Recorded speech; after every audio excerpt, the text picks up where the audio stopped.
What's going on, everybody? Welcome to the Nightmares Podcast, where we talk about all things horror, movies, music, comic books. The other day, Halloween and horror themed bakeries. But today we have a very special guest on the Nightmares Podcast. We are very excited to have him on.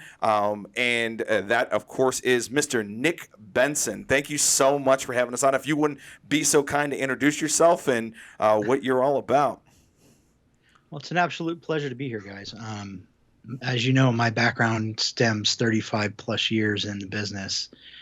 I started out as a lot of people don't know this, so maybe this will be new for your podcast, is that originally I started out an apprentice film editor very early, right out of high school.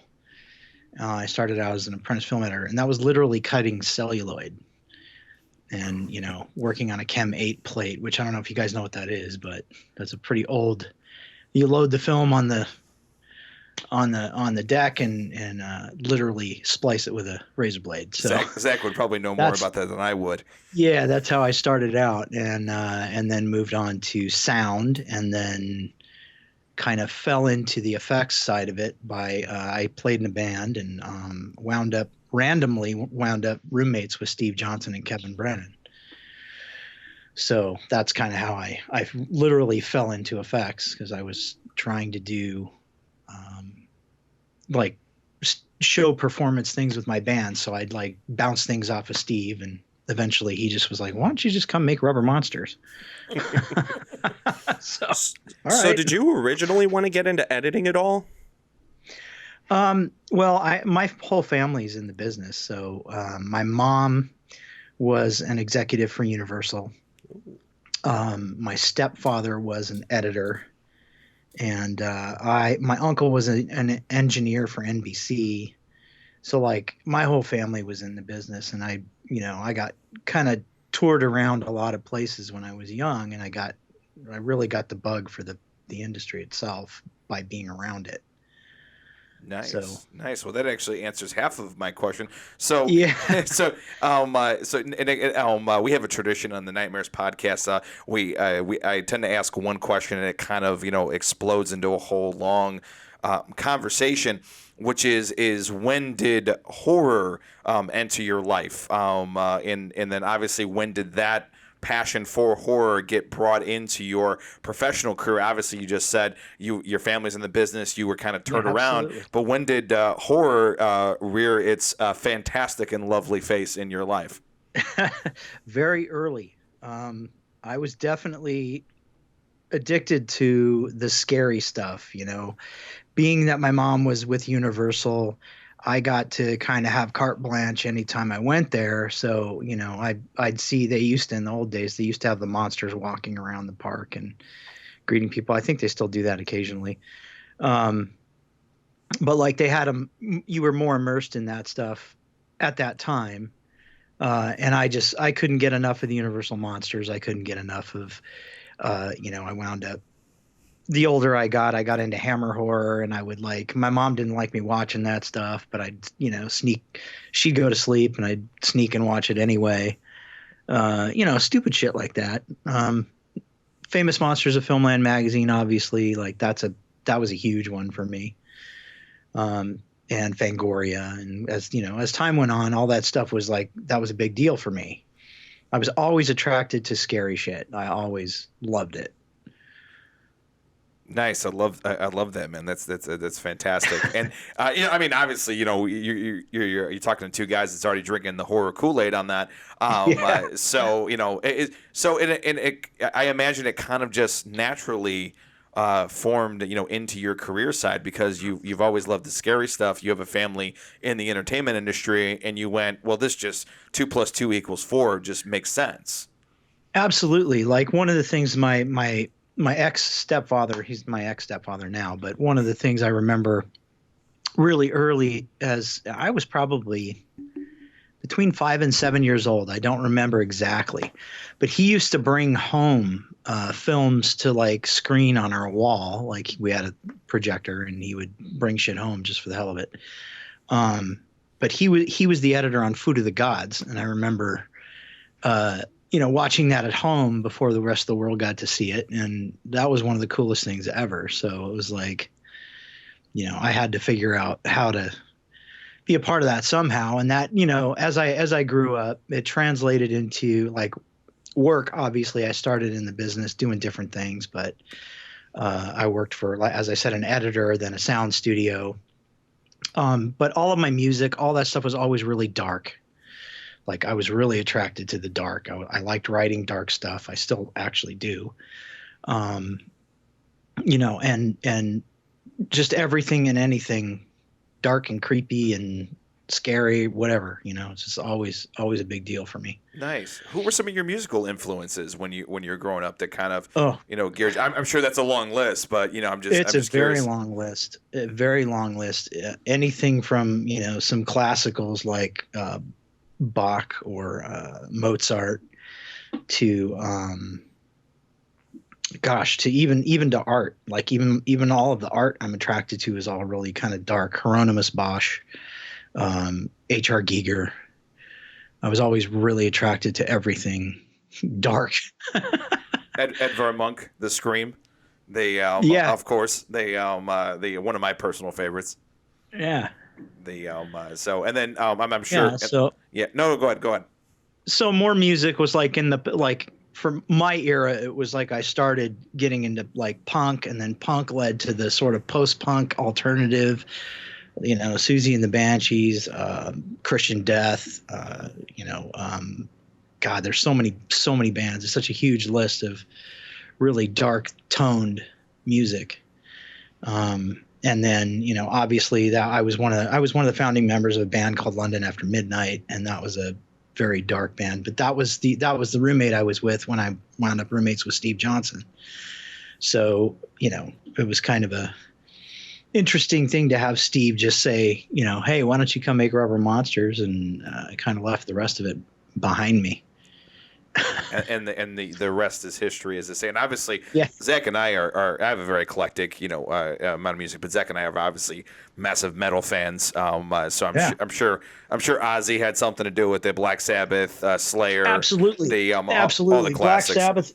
As a young man, I think at age 10, I started listening to Sabbath and Iron Maiden. I mean, like a lot of really good metal. That's when I started learning to play guitar. Actually, it was when I was about 10 to 12 years old. And all of that stuff I was really into that, really into Sabbath. My mother hated that music, the devil's music, Oh man. My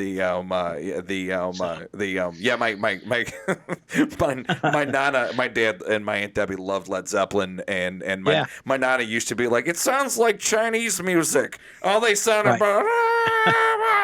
They obviously this was 1972, and people are a little bit more direct back then. Yeah, I totally get that. I had an aunt that was really into like Zeppelin. She'd always buy me music, and like she would buy me stuff like, and not that it's not great stuff. Like Zeppelin's great, and like ELO. Like I loved ELO. Oh, no kidding. Nice. But like, yeah, I mean, it's just there's so much there musically that like influenced me from a kid, from growing from a kid. It's just like there was so much there. And that was really a good era, to go through the 70s into the 80s and with music, because there's just so much there that was there to draw from. I often say it has the most quantity of quality. There's the most amount of quality within that time, and it's always really. And when I talk to people about metal music, I say. They say, well, who's great, who's the best? I was like, if you want to start your metal education, I said you got 8 bands that you should start with, and then you can expand yourself out there. 4 are English and 4 are American. I would say start with Black Sabbath, Motorhead, Judas Priest, and Iron Maiden. And then Absolutely. and then go yourself to the big 4: Anthrax, Slayer, Megadeth, Metallica. You start there. You got a really good metal education at that point. Then you can move on to other fun stuff. And then when you get real crazy, you and I can listen to Cannibal Corpse together and have a good time. Which, by the way, is still one of the best scenes of Pet Detective. I absolutely love seeing, like, that's me. Like, that would be me at the, I'm the guy who walks into Kuma's Corner in Chicago that they play grindcore, and I'm wearing boat shoes and a powder blue shirt, singing to grindcore, and people were like, "What is this? Who is this person? And what planet did he come from?"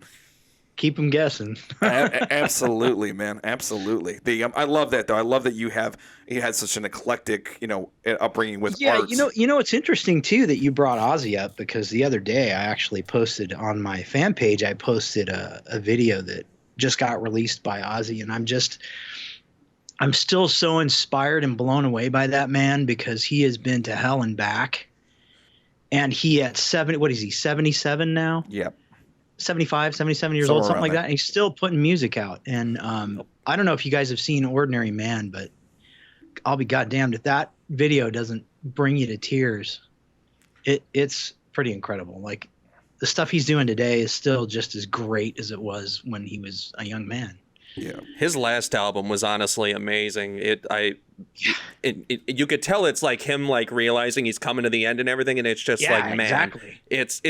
It's beautiful and depressing at the same time. Like Ozzy was my introduction to metal, so to see it just like come to an end like that, it's like, man, like that. It's rough, but at the same time, it's like everything that has a beginning has an end, and it has to happen at some point.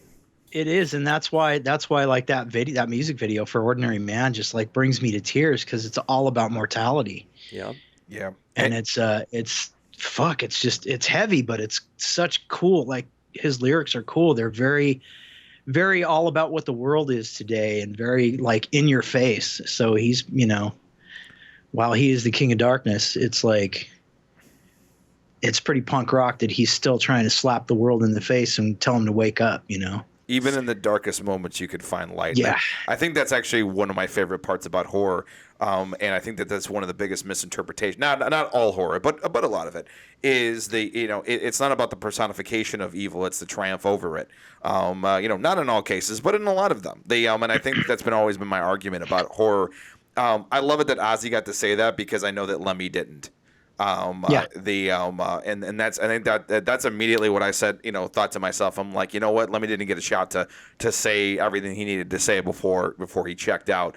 And I'm so glad that Ozzy is getting the opportunity to do so. So, I remember I saw an interview with him one time, and he said, if I didn't find Black Sabbath, I'd be fucking dead. I'd be in prison or I'd be dead. I was a bipolar butcher.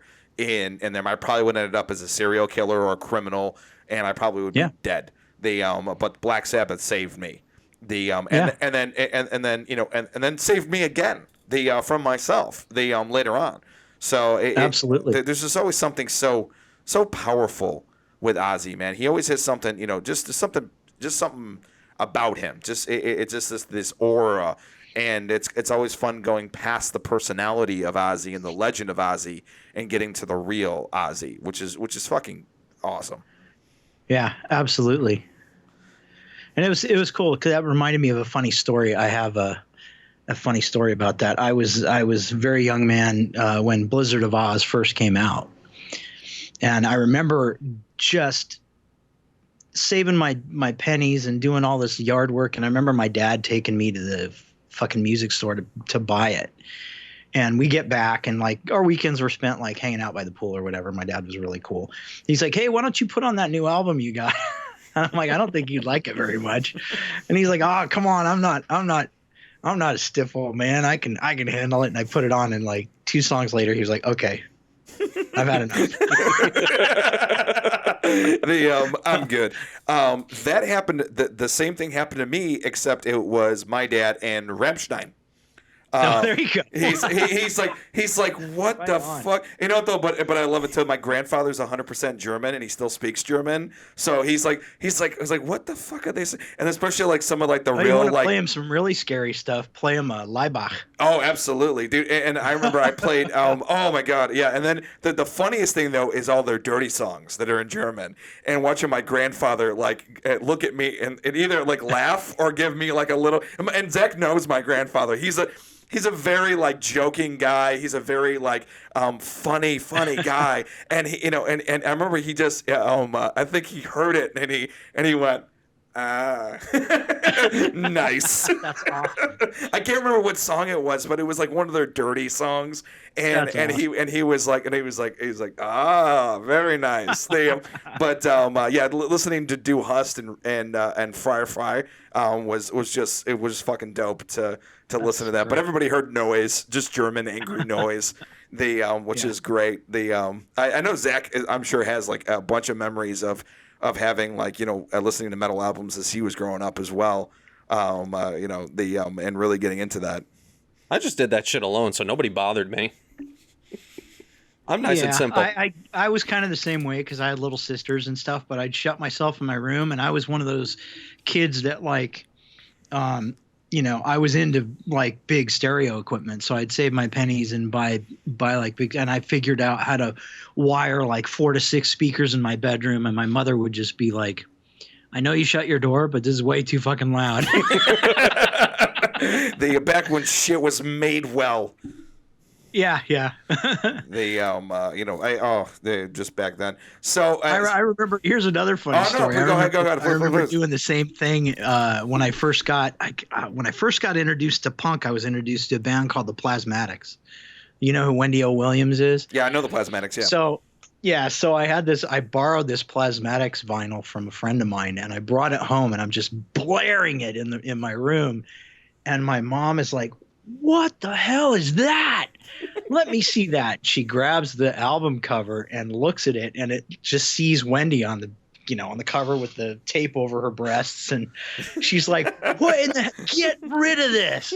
What the hell are you doing?" Oh my God. Ooh, I have a fun fact, by the way, that you may or may not know, and Zach may or not know. Do you know who coined the term heavy metal?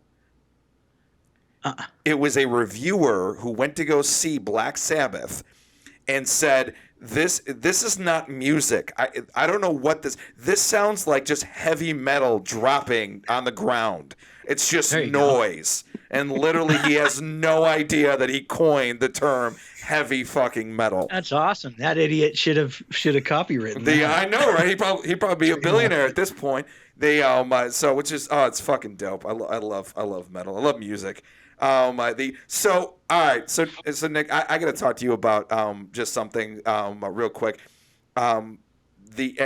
Obviously you don't know this because you probably haven't watched any of our episodes, but since episode 2, society has been a discussion. It has brought so much joy and just a lot of things to our lives, and is going back a long time. And the second episode, I went on a 10-minute rant about seeing it for the first time, the holy fuck scene, as I describe it. And then after and then continuing to introduce new people, going to the music box and seeing it on 35mm print, and playing a fun game with my friend Vinny of who's the bringer and who's the brought. Who's the one that brought the person here, and who's the one who's already seen it? It's one of my favorite games. And then obviously meeting Brian Usna as well, and just discovering he's such a nice and normal guy, which was kind of weird. Brian's a kick in the ass. I love Brian. It's just so like I literally shook his hand, and I was like, dude, I love your movie, man. And you're kind of expecting him to be just a little odd, just a little bit, but he was such the nicest guy. He's like, "Oh my God, thank you so much for coming. I really appreciate. I'm so glad that you guys are fans and you enjoy it." And I would be remiss because I'm kind of fanboying a little bit, just a little bit. Yeah. Here. I really do want to talk about your take on your experience and kind of how that all fit to you, because it is an important movie to the very network. Gooey movie. There was enough KY jelly to slick back Danny Zuko's hair. From Greece. I was waiting for him to bust into that musical I still number. have PTSD when I even see a fucking tube of KY. So this is your opportunity to let us in on some of the fun stuff, from that time for you, man, because I got to hear it. Oh, that set was so fucking weird. I mean, it was weird to make too. I mean, it's not just a weird movie. It was weird to make just because it was not something that was even a remotely normal horror film. To say the least. So it was It was really bizarre. I don't know if you got, you had Brian speak or whatever, but when he talks about the film, he brings up a lot, and this is a fact that original script of that was more like a blood cult. It wasn't anything like it turned out. Interesting. So it was rewritten. Original script by Woody Keith was very blood cult, and Brian did not want to make another blood cult movie. So he had one meeting with Screaming Mad George. I remember him coming to the shop, and George had this mask that he had done for Halloween. George is full-blown surrealist, and I really follow that. That's why I fell in so well with him. He had made this mask that had the hand coming out of its mouth and like grabbing its face and like pulling. Yeah. So that's where it all started. Brian was like, I want to do that. Whatever that is, I want to do whatever that is, I want to do that. And George was just like, oh, well, you like that? Let me show you this. So he showed him a few paintings that he had done, and Brian was just over the moon with the stuff that George had. And he was like, run wild with this. And of course, if you've ever seen any interviews with George, you know how George is. He's just awesome. Like, he's so fun to work with. He's just awesome to work with. His brain is constantly working. It's constantly thinking up new ways to do things and ways he lives as an artist. He is totally 120% an artist. Like, he doesn't think. It's funny because I'll even go back a little. Let me backpedal a little. Absolutely. And talk about Nightmare 4. Absolutely.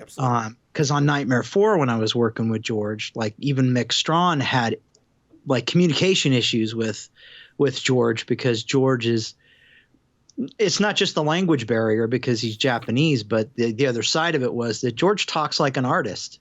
He doesn't talk like, layman's terms, doesn't explain. He's just like, oh, we're going to do this and that. And then like flying the freaking cockroach thing around the shop, and Mick is like pulling his hair out going, I don't know what the fuck this guy's talking about. I just hope it works when we get there. You know what I mean? So it was interesting to sort of be in the middle of all of that, but knowing, on Society, it was almost like Brian understood George and just knew that this was going to turn out just like he wanted. So he gave George like full creative license to just go bananas. And that's really what we did. Absolutely. So you had mentioned just a bit ago, like, like that was just a weird set in general, or that specific day, like, I kind of want to get like your take, on it, like, and how you were, feeling, and how all the, all the things went for you, from a personal and a professional perspective. Right. Well, it was interesting. Like, the whole prepping for all of it was really great, because I got, like, not only was George given creative license, I had just been brought and hired into the shop to work with George, and I was so excited to be doing that.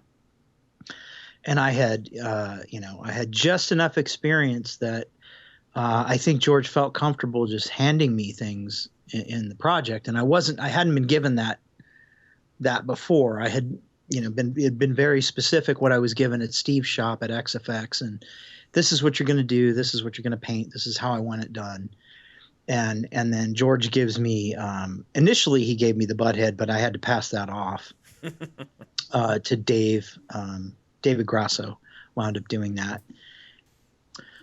Yeah, so I was given that to do, and then I passed it off, because what wound up happening was, as you guys know, that whole shunting sequence at the end was such a huge undertaking. Like, it is probably the world's biggest rubber puppet show in the world.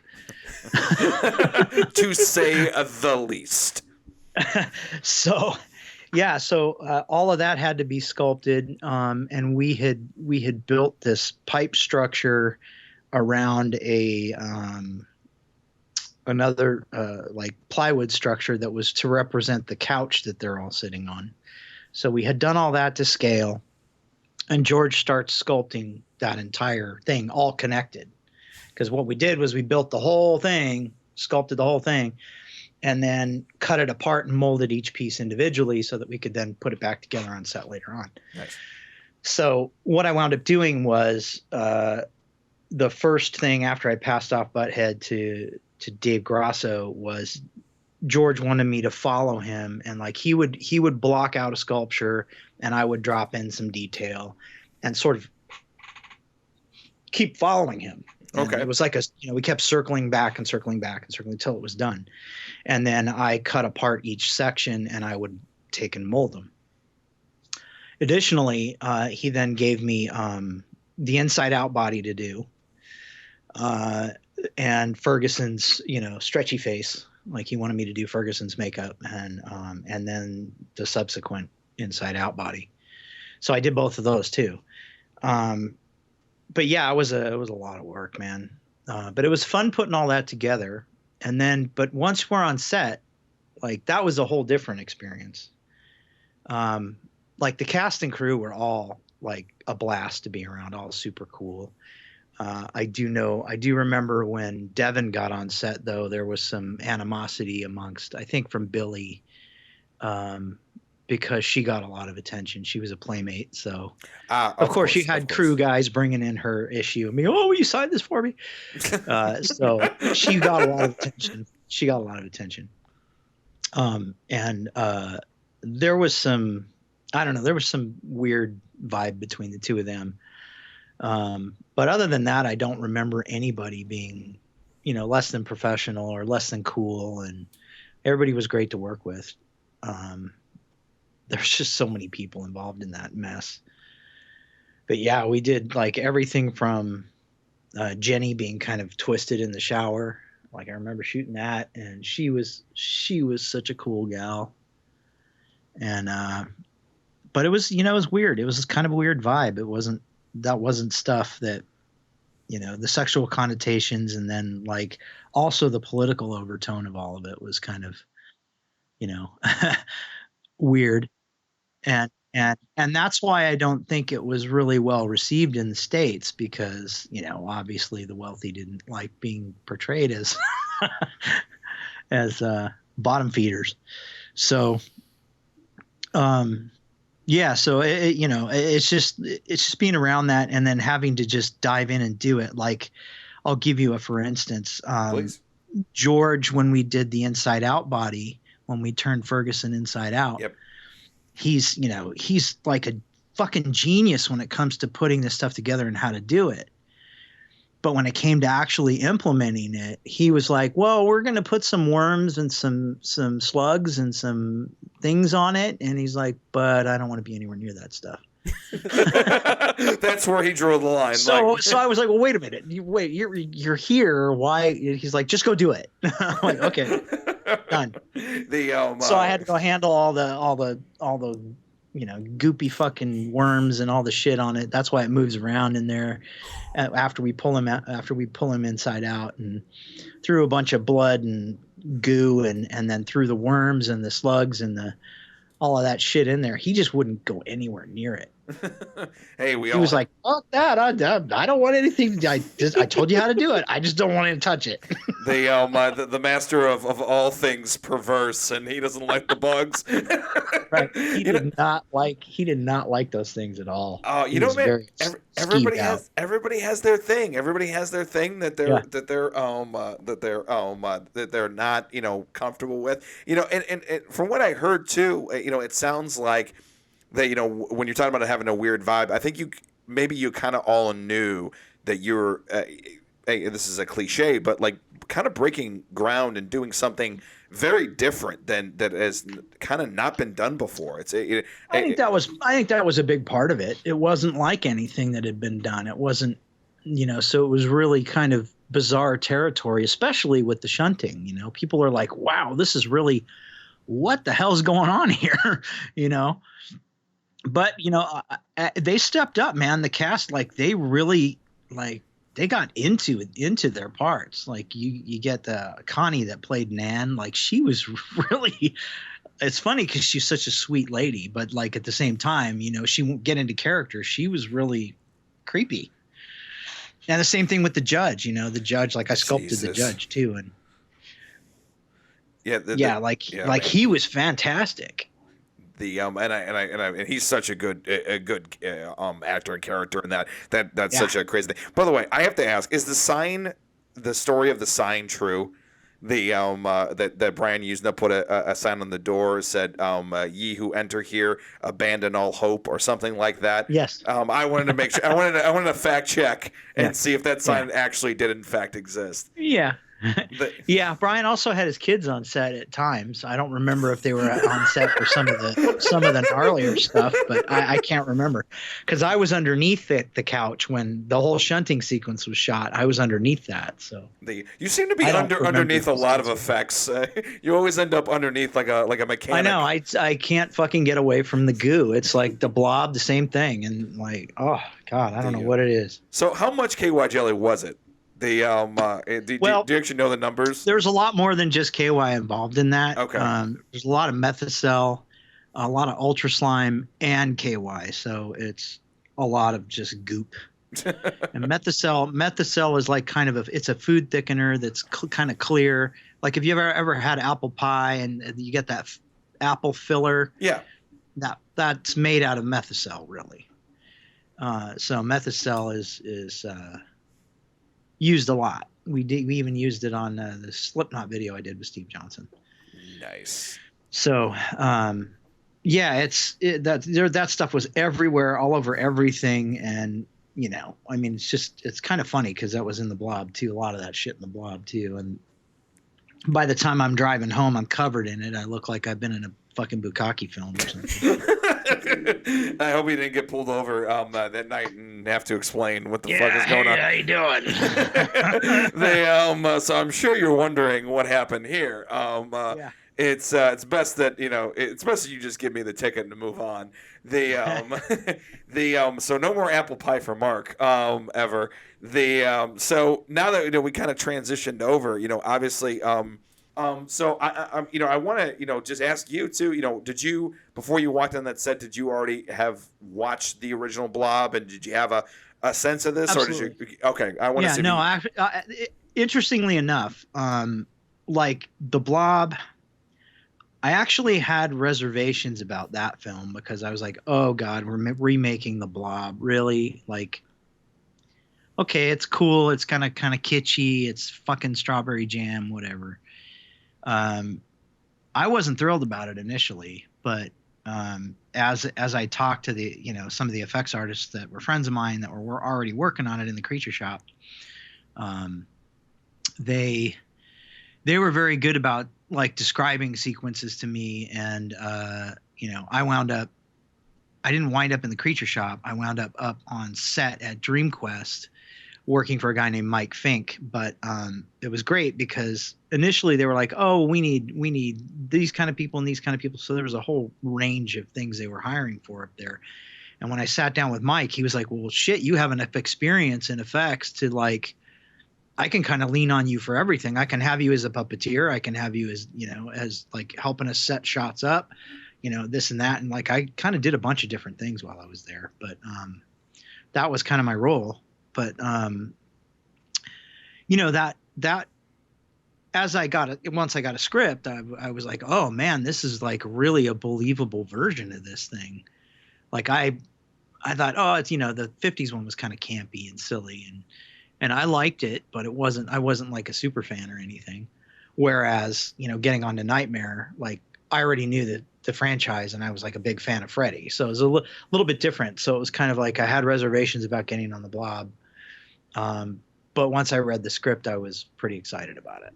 Absolutely. So while we're on that topic, when it comes to choosing projects and as you progress through your career, you talked about having reservations about the Blob, and then once you read the script and knew some people that were on the team, you said, hey, I'm down. How do you approach the situation? Do you approach it from like, hey, this will be fun, or is there a little bit more of a merit that you require? What's your pseudo checklist, I guess? I'll actually answer this like Mick Strawn answers it. There was so many fucking movies being made in the 80s. It was one after the other, after the other, after the other. So like I didn't really have a lot of time to be picky. Okay. I didn't really pick and choose my projects. I just kind of, if you were coming off of one film, you'd start frantically calling your friends and being like, "Hey, what else is going on? What else is going? What are you on? What are you doing?" And talk to each other that way, and they either help get you on something else, or you get yourself on something else. So it was really just scrambling to work. And as an artist and an independent contractor, it can be very stressful. At the time, it was very stressful, but there was a lot of work, and there was a lot of projects I didn't get to work on that I really would have liked to, but I was already on something else. So, at the time, it was just like you go from one project to the next, to the next, to the next, and whatever you get on, you get on. And that, honestly, when I got on the Blob, it wasn't like I was just trying to get on something. And when they hired me, the pay was so good. The budget was so great. And they offered me so much money. And I was just like, yep, not even thinking about it. Jumped right Those reservations went right out the window. Yeah, they went right out the fucking window because the pay was so good. But it's advantageous, though, in this case, that you got the opportunity to get paid very well and work on something that you went, oh, shit, this is actually really good.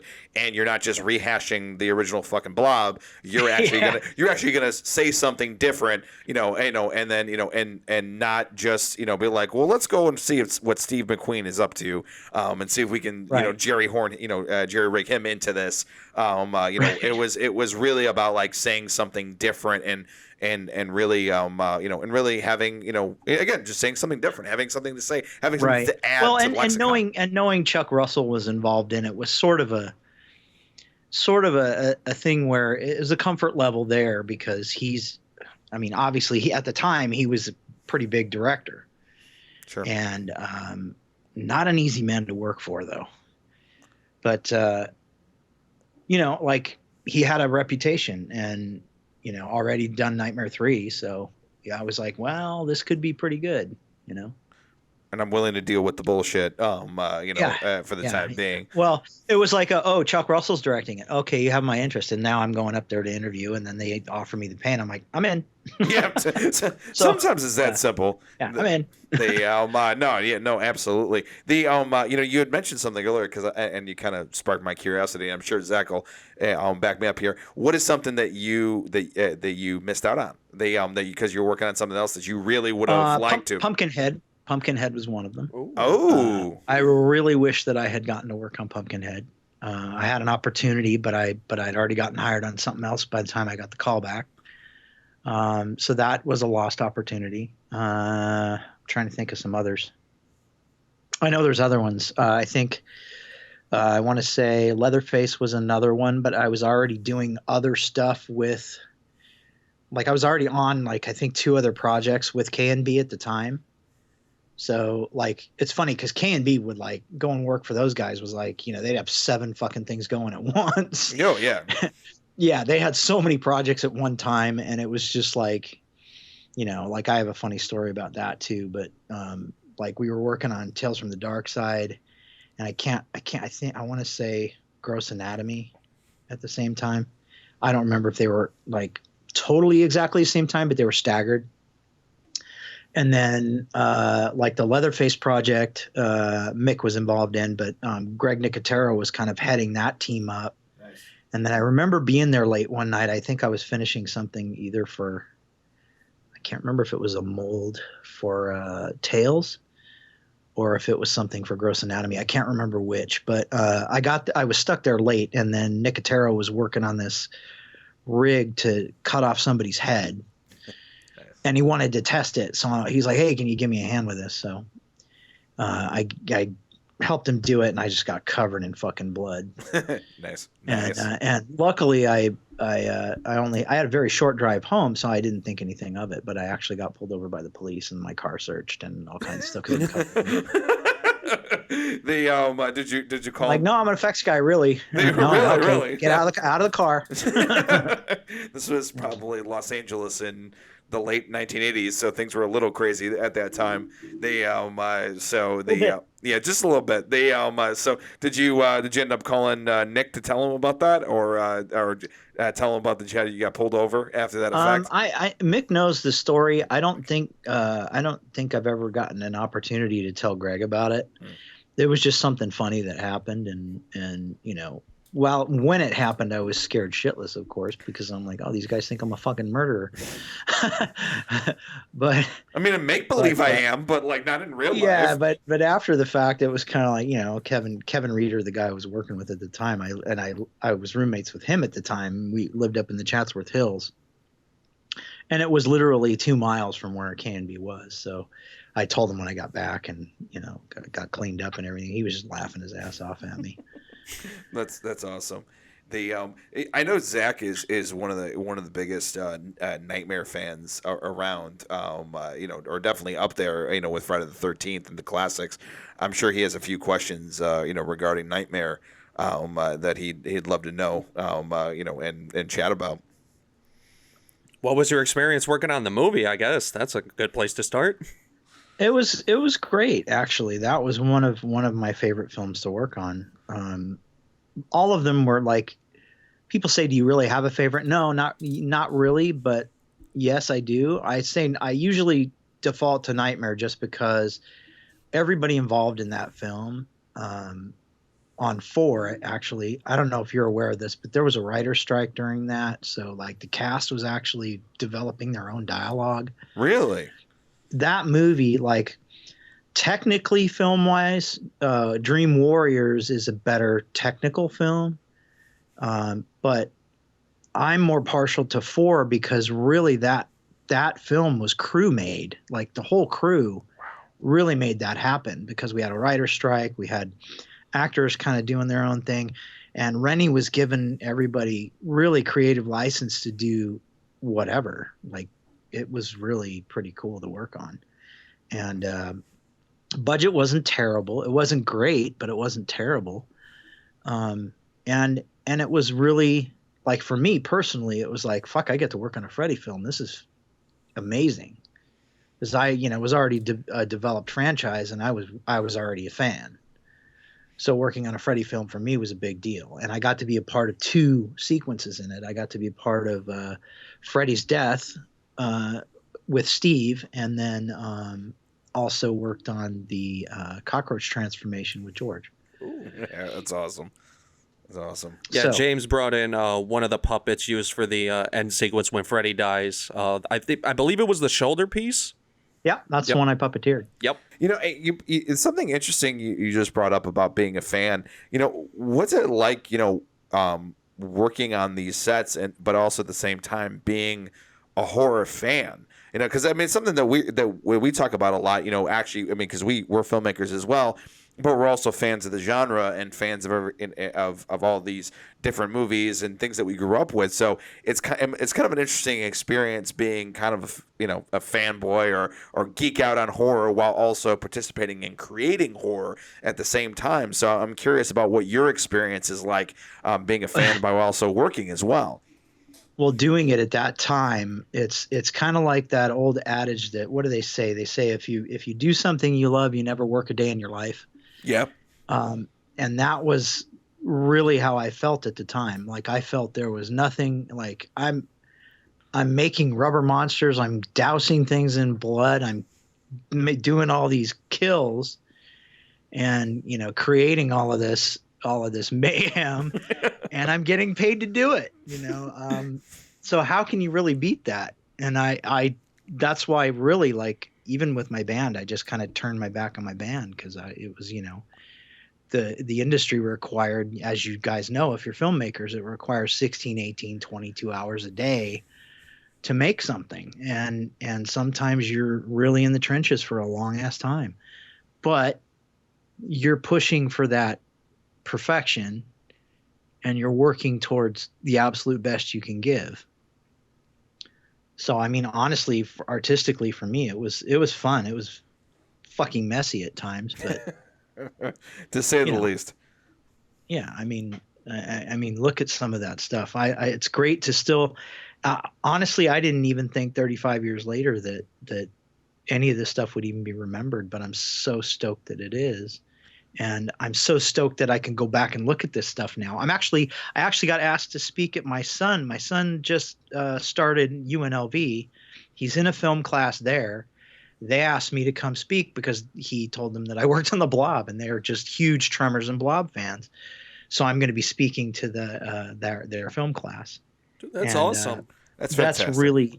That's really cathartic for me because, as I say on a lot of interviews, and I love talking to fans, I love talking to other filmmakers, I love fostering all of it because we got to keep this alive. Like and the opportunities now are greater than they ever were because the tools are all there and they're available to anybody. Anybody can be a filmmaker. Doesn't mean you can be a good filmmaker, but that being said, it's given the tools to just about everybody and a much broader spectrum of people, and they can play and they can, you never know, man.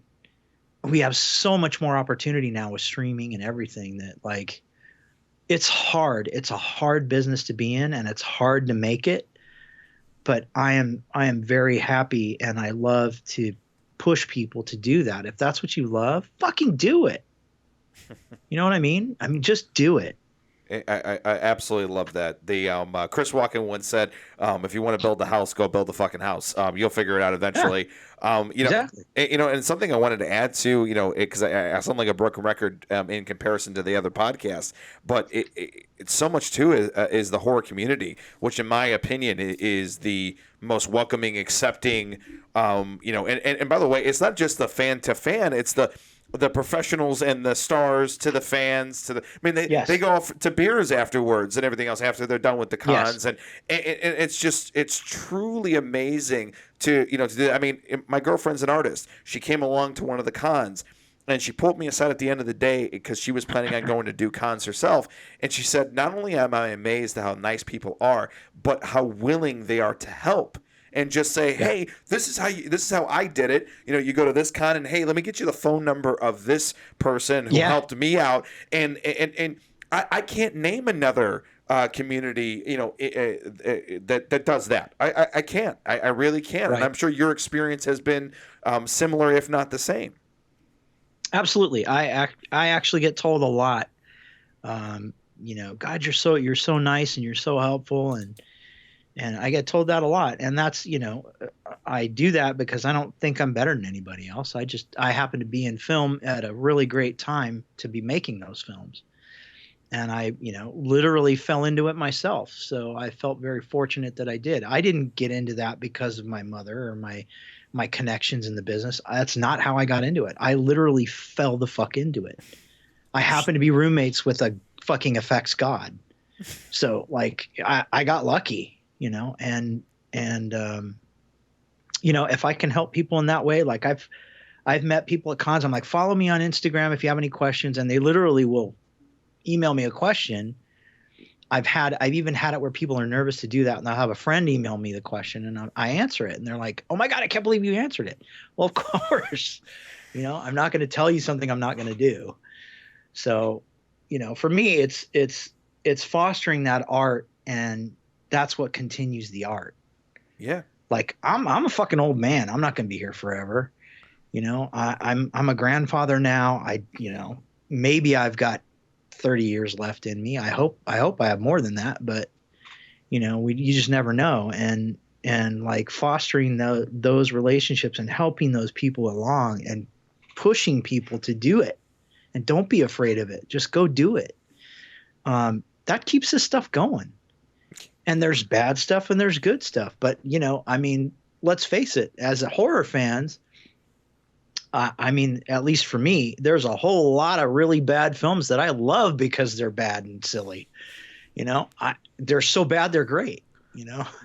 And my son's the same way. He showed me some films yesterday. He was here, and he stopped here to do some things, and I think play D&D with his brother. But it's just kind of funny because he showed me this YouTube of this film, and it was just absolutely awful, but it was so hilarious that it's he's like, oh, you got to watch it. It's just fucking riot. It's so bad. It's hilarious. So like now I've got this on my list to watch, and I don't even know why, because it looks just terrible, but it's just so funny. You can't help but watch it, you know? It brings you joy, man. It brings joy. I mean, dude, I can't tell you two things. One, I can't tell you how much joy Batman and Robin has brought me in my life. It's an awful movie. It has brought me so much joy in my life of literally being in I was in an ice bar in Vegas, and we almost got thrown out because we were throwing Mr. Freeze puns back and forth. The like literally like my buddy Vinny, I'd be like, the Vinny would kill the dinosaurs, and he'd be like, the ice is y'all. And he literally walked up to the bartender, grabbed his drink. He's like, "Cool body." So I mean, like, and we watched this movie called Teacher's Pet. It was a terrible horror movie, and it turns out it was just to promote this guy's rap career, and he was rapping about bananas. It was terrible, but we had such a good time. And what's so funny about like some of them too, it's like they don't even pretend to be good. No.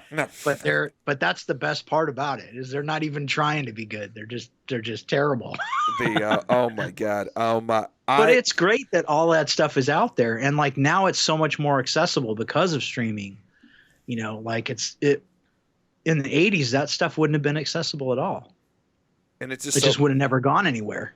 No, and like it's funny. I was talking to the guy who is the creator of Slasher, the social media app, and I said, for better or for worse, I think like horror is almost the last line of defense in a decaying culture.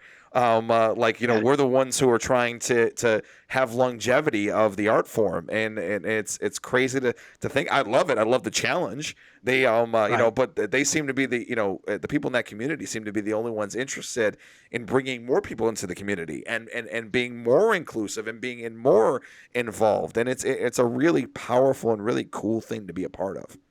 Absolutely. You know, it's interesting too, because I'll use something that Mick Strawn said to me. Well, he actually tells people this on occasion, but we were literally like, for us in that industry, we were just like one step above porn. So it was like you had the porn business, and then there was horror, and then there was everything else. So we, like, the industry itself kind of shit on us anyway, and we were only one level above the porn stuff. So it was like, we aren't that special anyway. So like that's why everybody doesn't care. Like everybody's so cool to each other. Very few people got out of horror and and made it big. You know what I mean? Yeah, I mean, yeah, there's something to be said. So I do want to switch up gears a little bit because I kind of tie it back a little bit. My dad is not the biggest horror fan, passive horror fan. His favorite horror movie, it's a remote drop movie for him, is the original Tremors. He absolutely loves the original Tremors. He's like, oh my God, they're so stupid. I can't turn it off. I love it so much. And then obviously I love the sequels, and obviously you had a pretty good hand in that. So I wanted to talk to about some of your experiences with the Tremors world. Well, with Tremors, it's an interesting story because like at that time, ADI was a relatively new shop. Those guys came from Stan's. They were the big shots at Stan Winston's. And Alec and Tom, like, I had no idea what the movie was about. And then when I found out initially, like, I didn't know when I was involved in making the Graboids, I was excited about it. But once we saw the film, we went to the screening, I was like, oh, this movie's kind of dumb. and I wasn't excited about it, but look, I really grew to love it. Initially I was like, this is not my thing.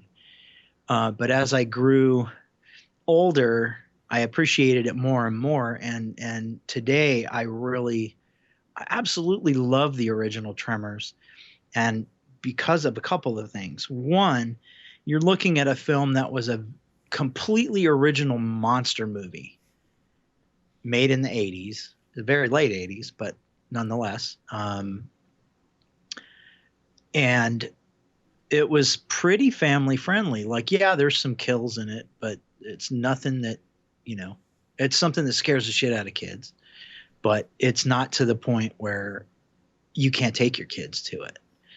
So, and once I became a father, it was like, that was a thing for me. I wanted to show my kids Tremors. So, and that I felt like that's a good introductory film. So I love it now because of that. It's a great film. You can introduce your kids to horror. I absolutely love that. And I know that Bert is Zach's spirit animal. He absolutely loves him. I absolutely love Bert. He's hilarious. Fuck. You know what I did? You know what I have here is I have license plates, Gummer license plates that I sell at shows. I don't have it in here. It's downstairs, but I have a Gummer license plate. Ooh, that's interesting and awesome. That is awesome. Uzi for you. Did you get to hang out with any of the cast or have any experiences with them, or was it kind of separate? No. I had my involvement in that was very limited. It was just basically, as you guys know, like there's multiple scales of graboids done in that film. Of course. And Kevin Reeder and I came in and we just did the 1-to-1s. We did the molds for the 1-to-1s, and we did the heads for the 1-to-1s, and then we were done.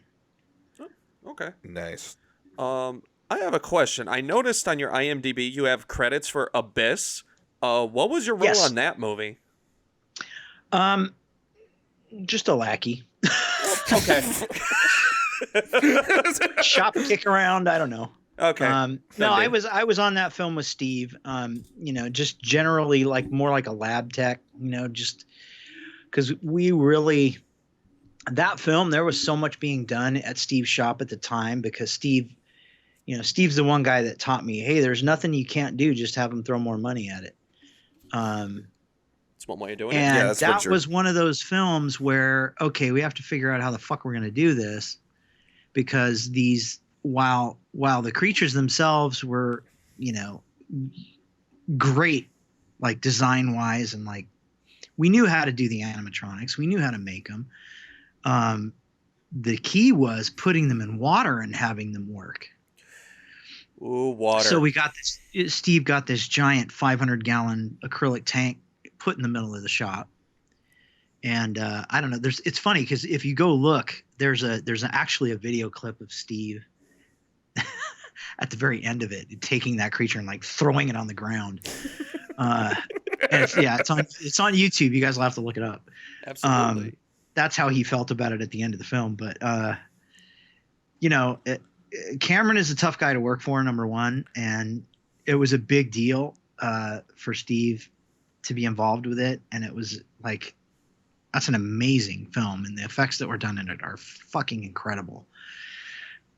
So huge props to Steve and everybody on that crew for that, because I still love that movie. Yeah.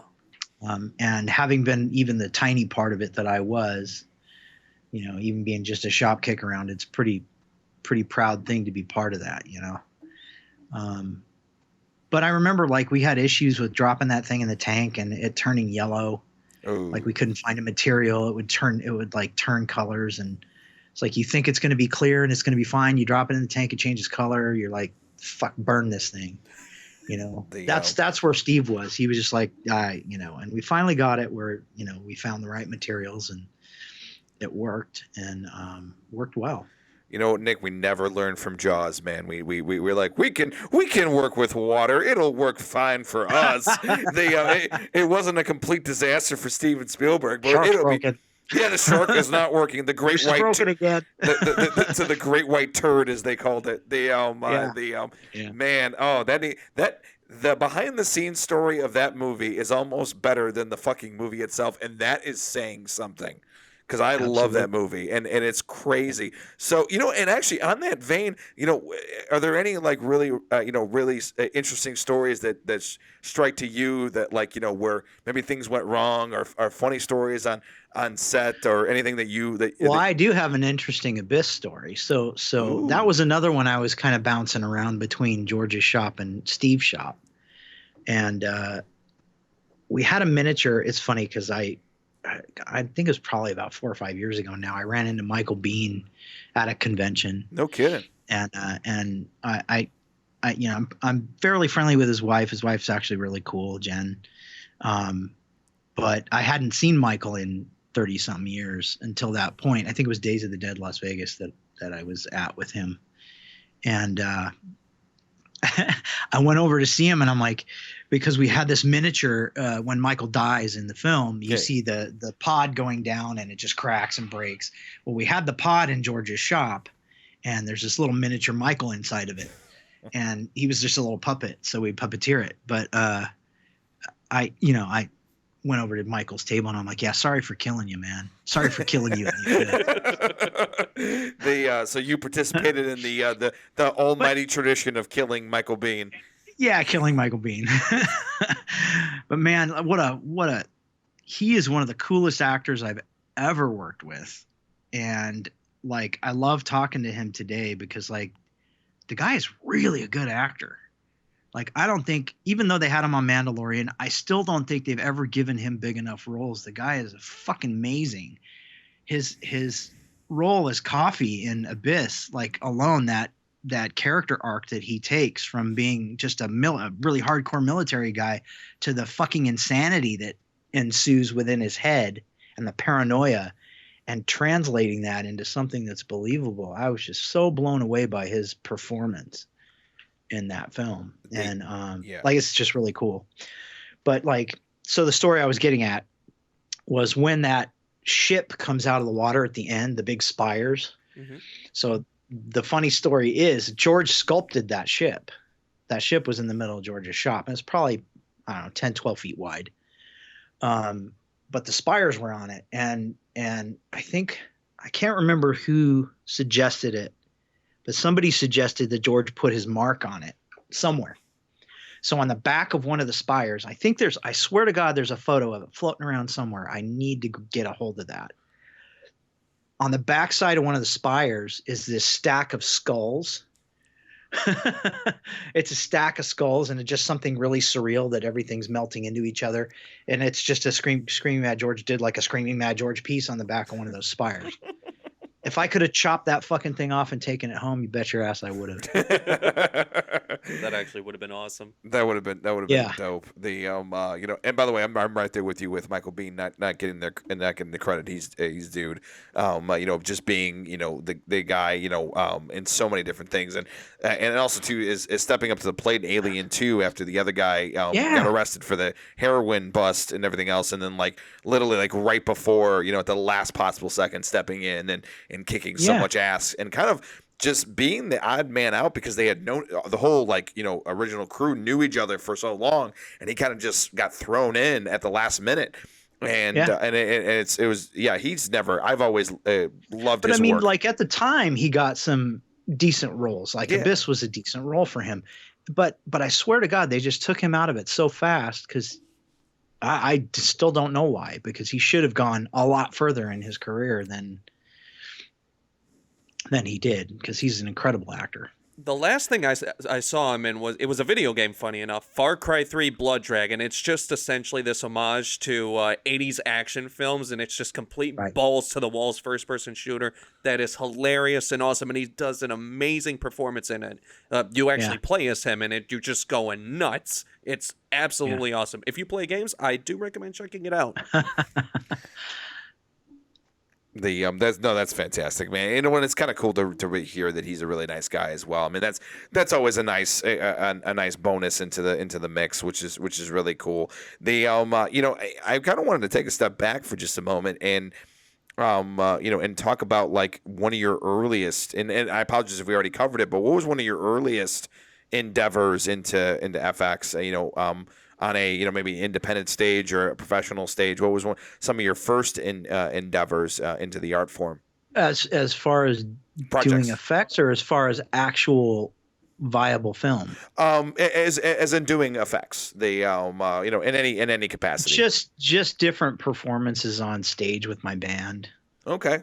Different things like that. And then what about within films? I know you mentioned about the bands, but I didn't want to make sure we didn't miss your early career. So there's a great story, and it's funny because people have a hard time believing it was my first film, but my timing in becoming roommates with Steve Johnson was really sort of really good timing, because he had left Boss Film and had decided to go start his own shop. So that was the beginnings of XFX.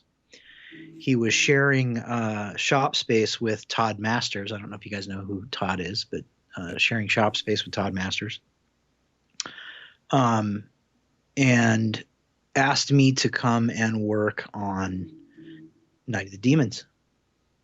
No kidding, really? That was my first project. No shit. What were you doing on that? Were you doing the actual effects, or you just running around what's helping? Funny is I had the right look at the time, and being in the band I was in, I was very, I had a very long mohawk. It was black, and I had the eye makeup on and shit. And he was like, "Your look is perfect. Can I drag you into the shop and we're gonna do a test makeup on you for this?" And so there's test makeups of me as like with the teeth and the Angela's, pretty much a lot of the Angela and Night of the Demons makeup. Yeah.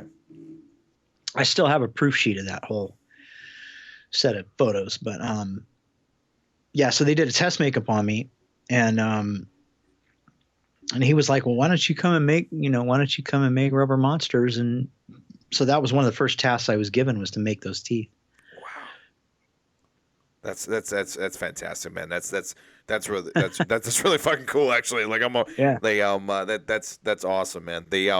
So I know I had one more question, and then I know Zach wanted to get into some of your writing credits and a couple of the things that we talked about. But I'm a huge Slipknot fan, so I definitely want to talk about your experience working on one of their music videos, and how that all came about. Because like I said, I'm a metal fan, and I've liked Slipknot for a very long time, and they're obviously massive horror fans. I mean, hell, I think the lead guitarist was on In Search of Darkness without the mask and everything else, just talking about bullshitting about fucking horror, and and so I'm very curious how you became involved in that, and then what happened.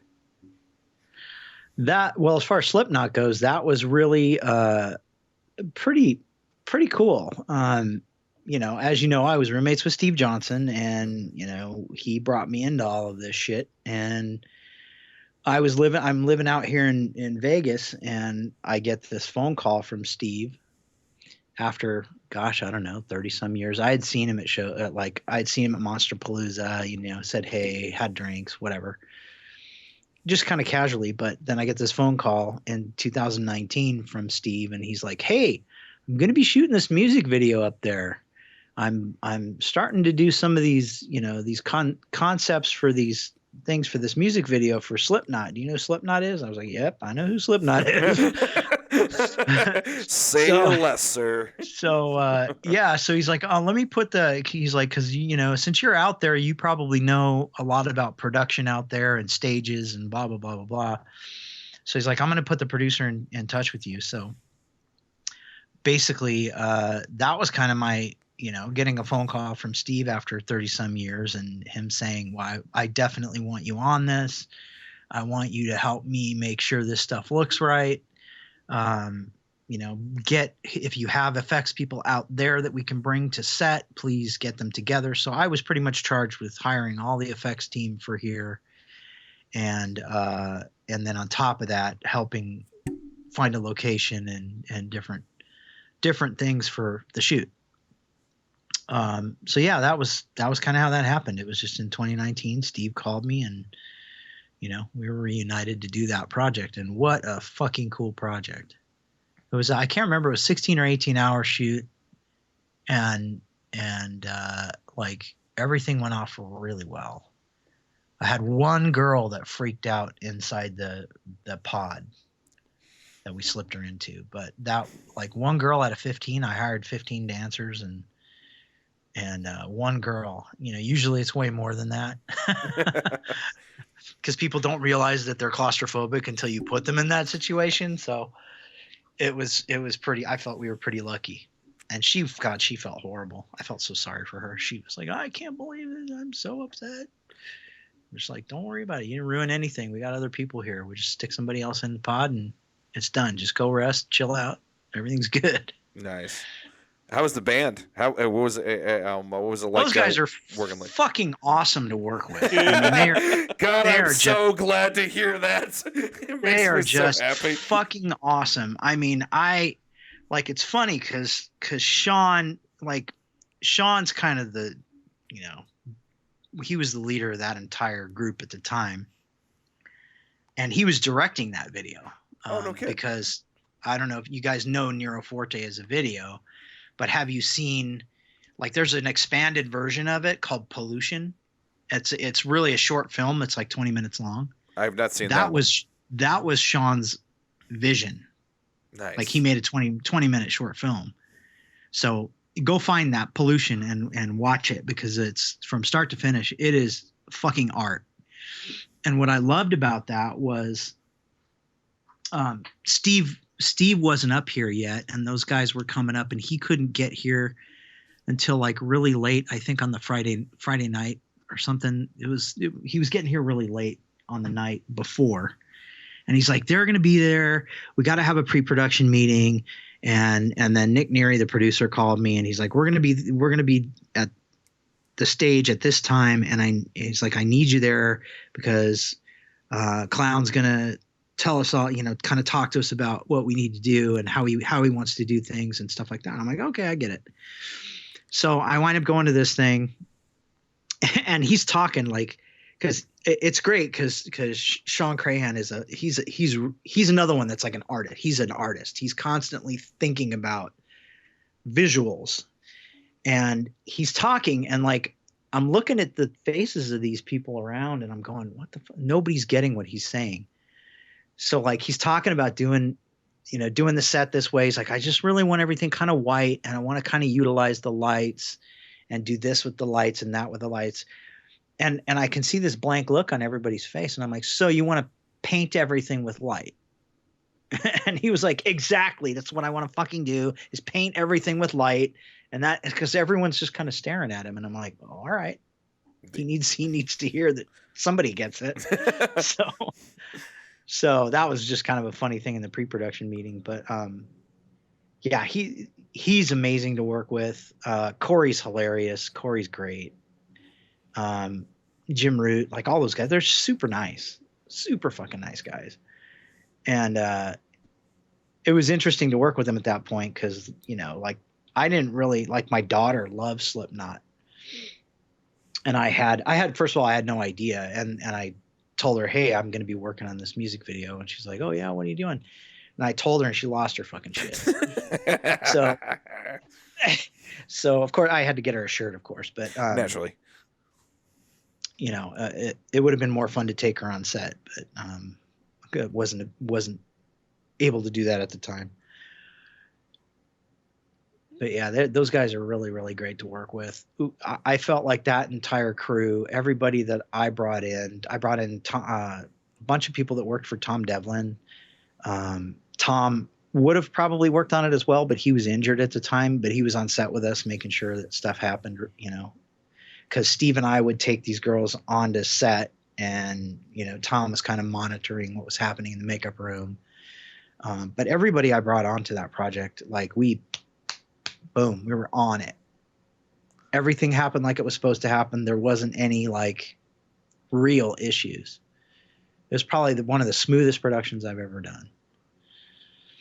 It's fucking awesome, man, when everything is just firing on all cylinders. It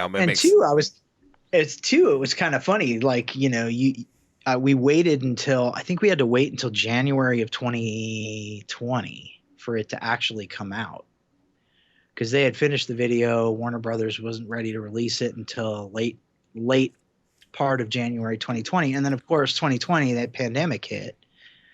So it was a really awkward thing when it finally got released. And then I was just like, I saw the music video and I was like, they've only showed like a fucking tenth of the shit we did here. And then I contacted, like, it's funny, I contacted the producer and I was like, whoa, what happened? Like, there's like hardly anything in it. And they were like, yeah, you know, the song's kind of short. So like we had to put the best of what we did in there. And he's like, we're going to be releasing a 20-minute short that has all the great shit in it. And I was like, oh, really? Okay. So that's Pollution. And that's Warner Brothers had their thing that they wanted to release the music video. And then Sean got to release his short film, which is that version of it, which is way cooler. Nice. We definitely got to check it out. So I know that Zach had a few things on like some current projects and like writing credits and a couple of different things that were going on. Yeah. So I noticed that you're directing I believe it's a feature right now. You're directing something. And in fact, I see the poster of it on the background. Right here. Yeah. So what's the project? There wasn't much info on IMDb. So yeah, no, what is there's it? not, because I can't get too into details.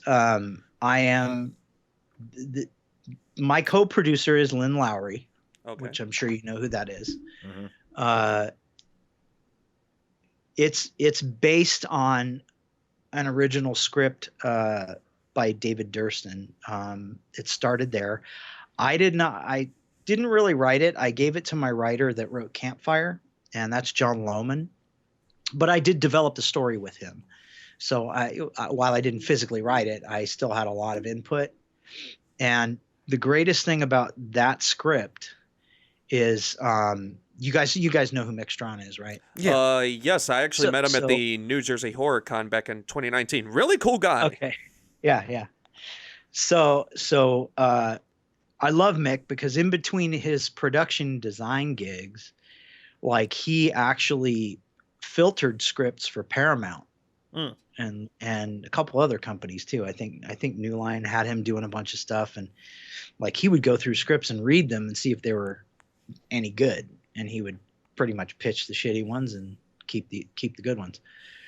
But Mick is really tough on scripts, and I've always had him look at stuff, and he's always had stuff and changes that he wanted to make.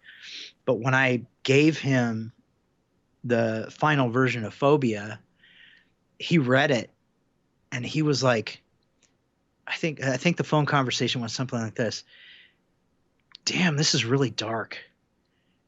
And I was like, okay, I know it goes some dark places, but it's a social commentary, and I feel like it's really, I want to put it in your face, the story, I want to put this in your face of what these issues are, but at the same time scare the shit out of you. So yes, it goes some really fucking dark places. But he was like, I don't have any changes. This script is really fucking good. He's like, this script is really good, but it's really dark. He just wouldn't. I'm like, I know it's dark. And then I gave it to Lynn, and Lynn, she just loves it. So it's going to be fun. I've got her, like, she's not only co-producing it with me, but she is playing the grandmother in it.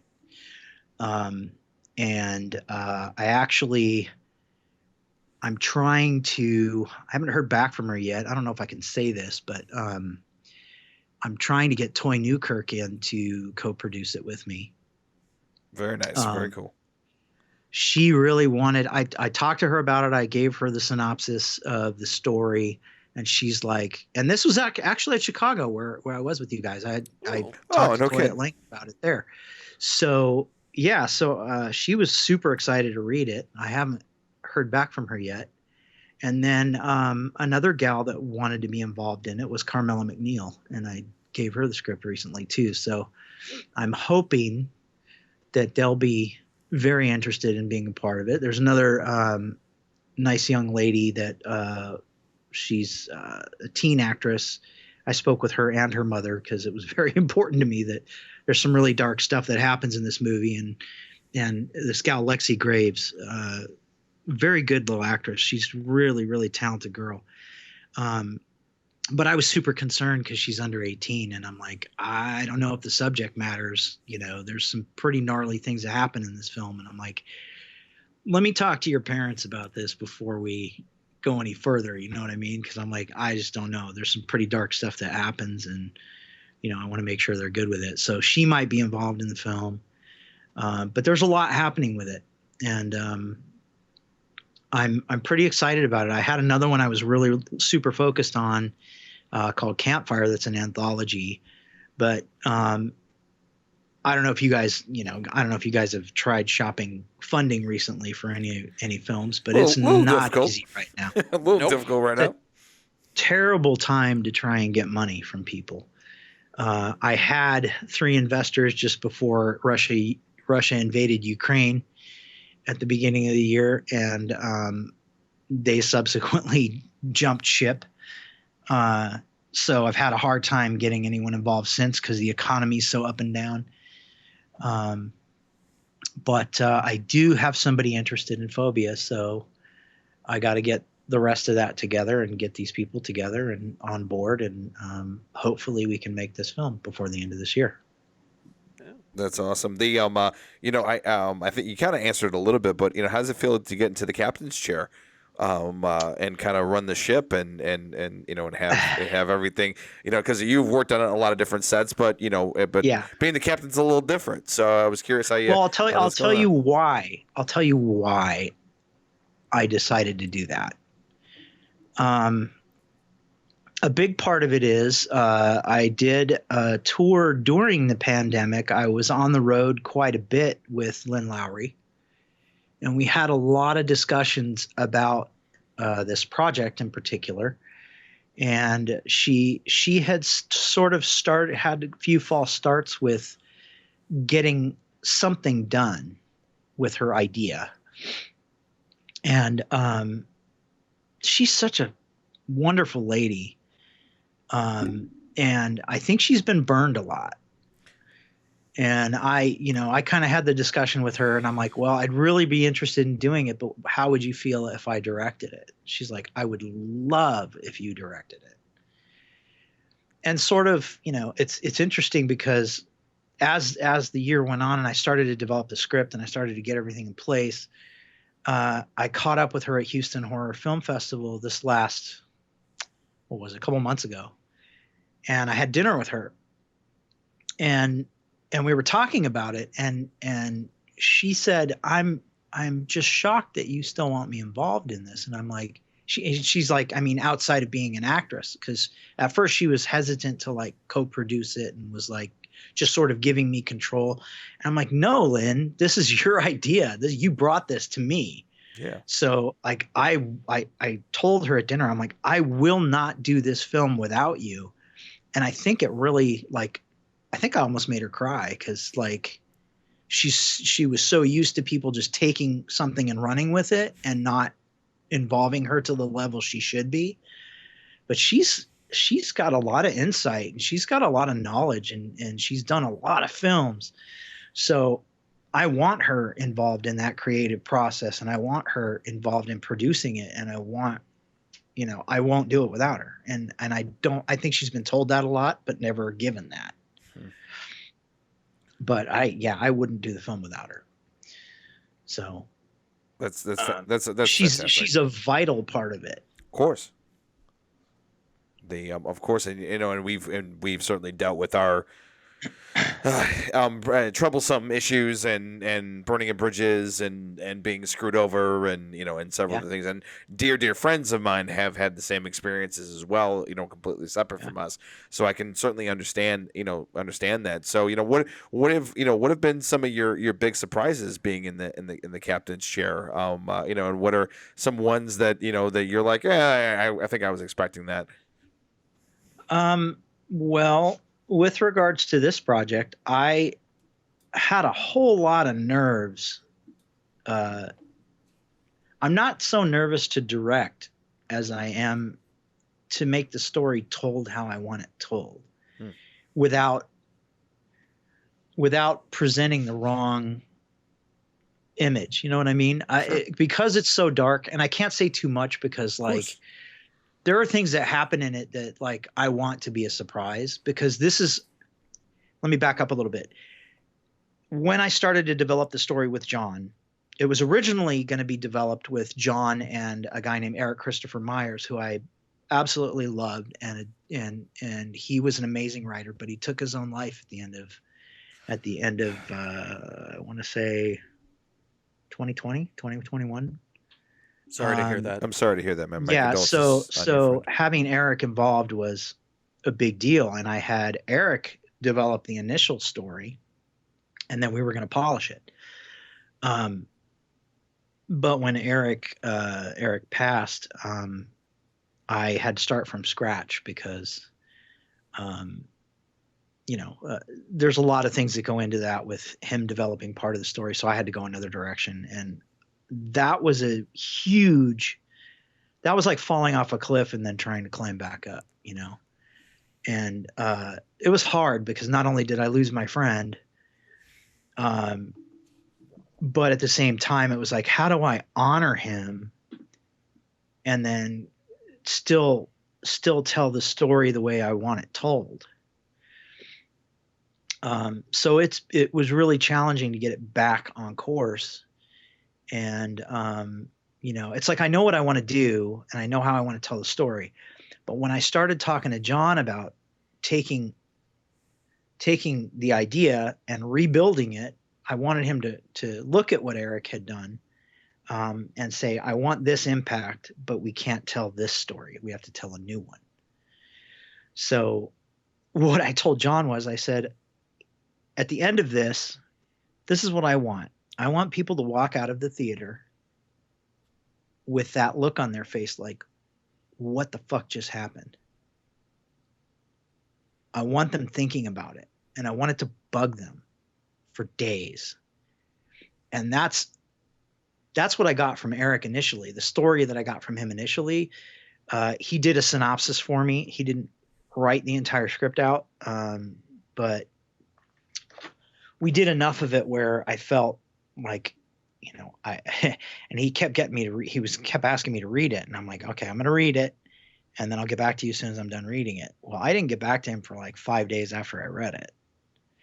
And he thought I was mad at him. He thought he didn't give me what I needed. And I was like, no, dude, you fucked me up. Like, the end of that story had me fucked up for 5 days. I had to clear my head and then get back to you.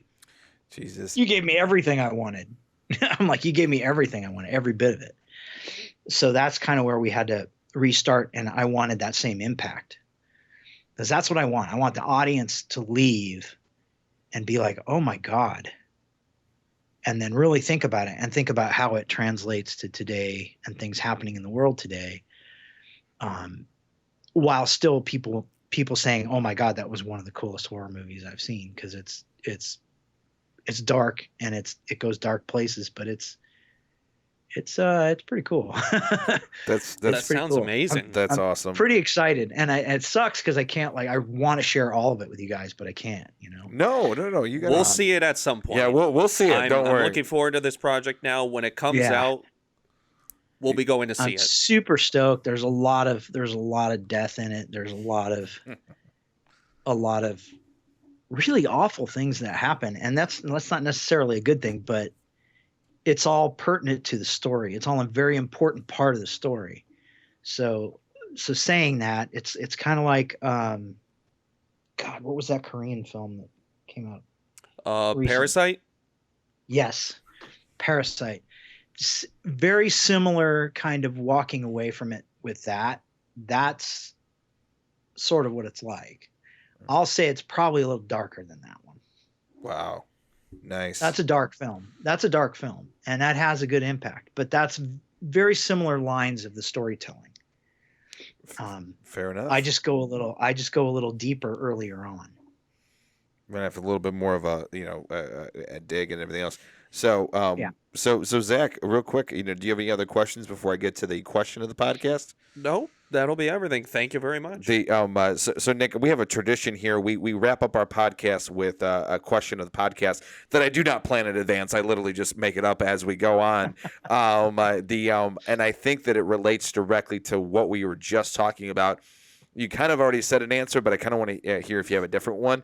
What is a film that I can even go horror or not horror that left a very deep and almost, I say, dark impact on you as you left seeing it, and you went, oh shit. And then in our tradition, Nightmares tradition, you have the opportunity to answer first, or you have the opportunity to pass, as per a guest tradition. So any movie, horror or not horror, that really like punched you in the gut and really left you with that, exactly what we're talking about, that feeling. That's a really tough question, because I've seen a lot of film in my years, and I've taken bits and pieces, just like music. I've taken bits and pieces from lots of them, and whether it's visual or a type of story that I like, and they're all like, there's just this huge list of stuff that I draw from. So that's a very difficult question to answer. I will say that one film visually, there's two films visually that I loved, and one, people might laugh at this because it's like, what's her name? Jennifer Lopez, I think, is in it.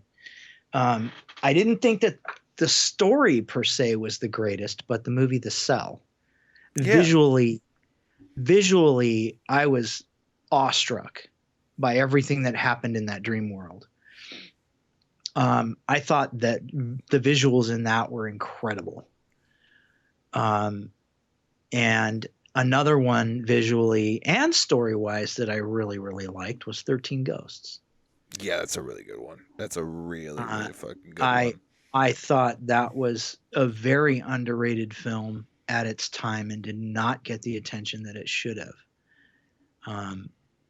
Visually beautiful.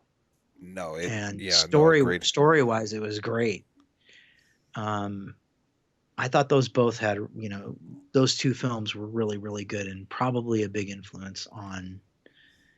I wouldn't say they're the biggest influence on me, but they're the most recent. Sure.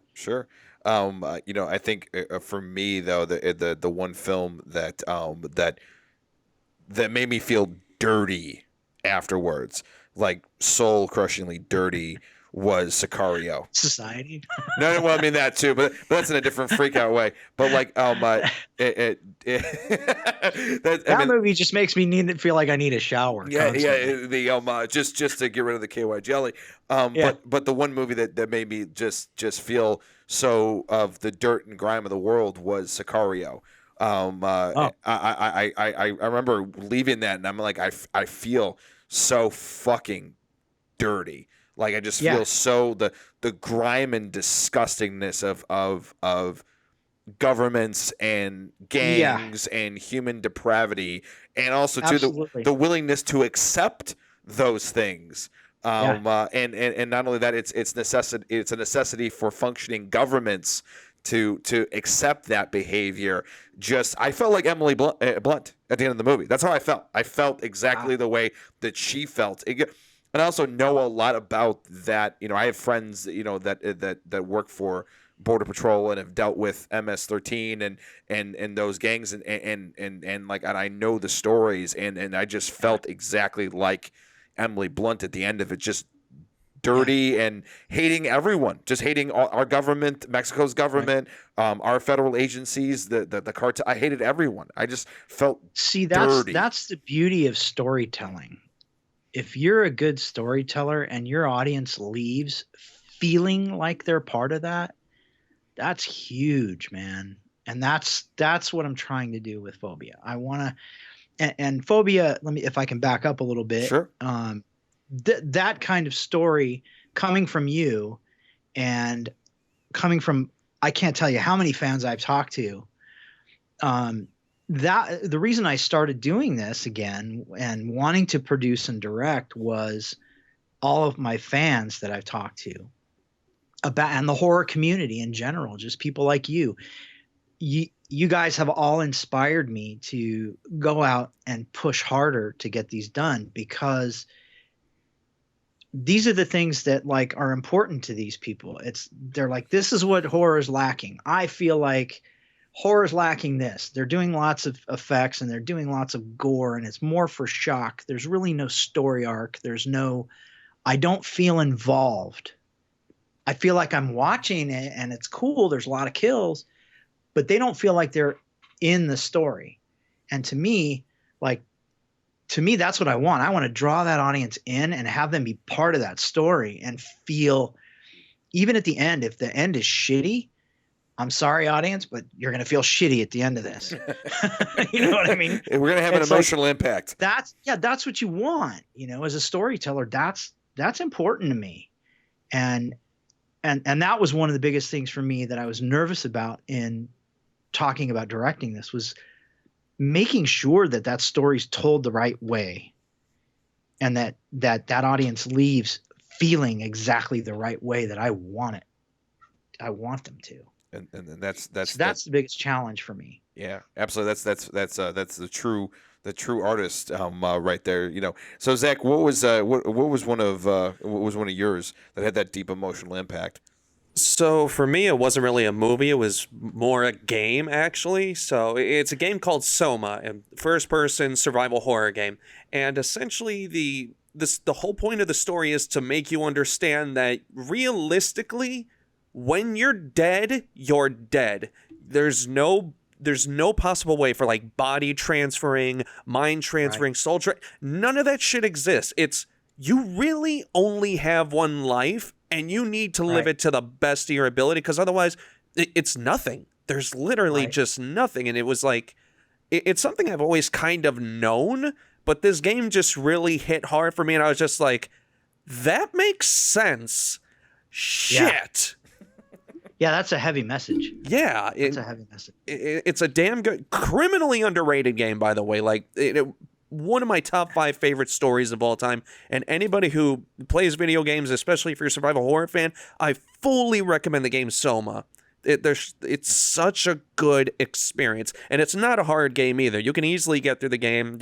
It's more walking simulator. There's a few survival horror aspects to it. But still, the story is... It makes it worth it. It is a damn good story, and I recommend anyone who plays games play it. It is a beautiful, amazing, and eye-opening experience, to say the least.